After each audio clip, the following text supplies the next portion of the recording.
बहुचर्चित शराब घोटाला एक बार फिर सुर्खियों में है, जहां ईडी ने मनी लॉन्ड्रिंग रोकथाम अधिनियम 2002 के तहत बड़ी कार्यवाही करते हुए 13 अलग-अलग ठिकानों पर एक साथ छापेमारी की है।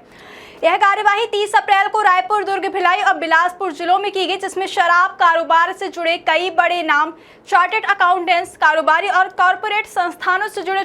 ठिकानों को निशाना बनाया गया। जांच एजेंसियों के मुताबिक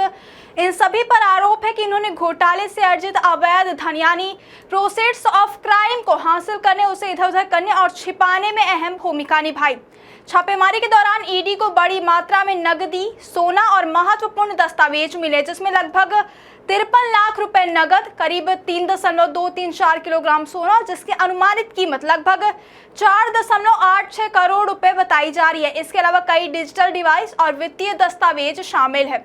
कुल मिलाकर इस कार्यवाही में लगभग 5.39 करोड़ रुपए की संपत्ति जब्त की गई और बरामद डिजिटल डेटा का विश्लेषण अभी जारी है, जिससे आने वाले दिनों में और भी बड़े खुलासे होने की पूरी संभावना जताई जा रही है।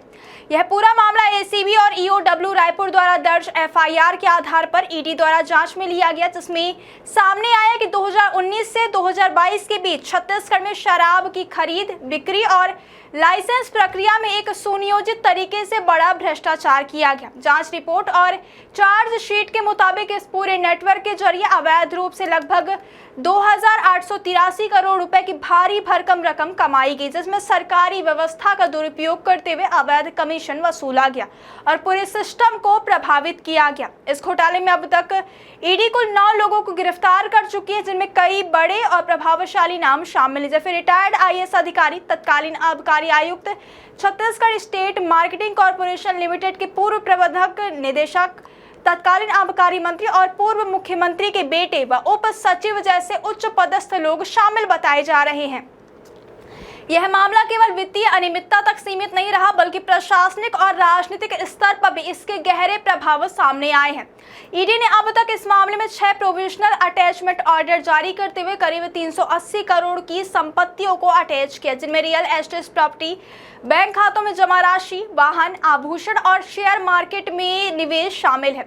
इसके साथ ही ईडी ने स्पेशल पीएमएलए कोर्ट रायपुर में 6 प्रोसिक्यूशन शिकायतें भी दाखिल की हैं, जिनमें कुल 81 आरोपी और संस्थाएं नामजद हैं। इन मामलों की सुनवाई फिलहाल स्पेशल कोर्ट, हाई कोर्ट और सुप्रीम कोर्ट में चल रही है, जिससे यह स्पष्ट है कि मामला अभी भी न्यायिक प्रक्रिया के विभिन्न चरणों में है। जांच एजेंसी का कहना है कि हाल की छापेमारी में मिले डिजिटल सबूत और दस्तावेज इस पूरे घोटाले को गहराई से उजागर कर सकते हैं और आने वाले समय में इससे जुड़े और भी बड़े नाम सामने आ सकते हैं। ईडी का यह भी दावा है कि जैसे जैसे आगे की जांच आगे बढ़ेगी और संपत्तियों की पहचान कर उन्हें अटैच किया जाएगा तथा दोषियों के खिलाफ कानूनी कार्यवाही तेज की जाएगी। यह पूरा मामला न केवल छत्तीसगढ़ की आबकारी व्यवस्था पर सवाल खड़े करता है, बल्कि यह भी दिखाता है कि किस तरह बड़े पैमाने पर संगठित तरीके से आर्थिक अपराधों को अंजाम दिया जाता है और लंबे समय तक सिस्टम को प्रभावित किया गया।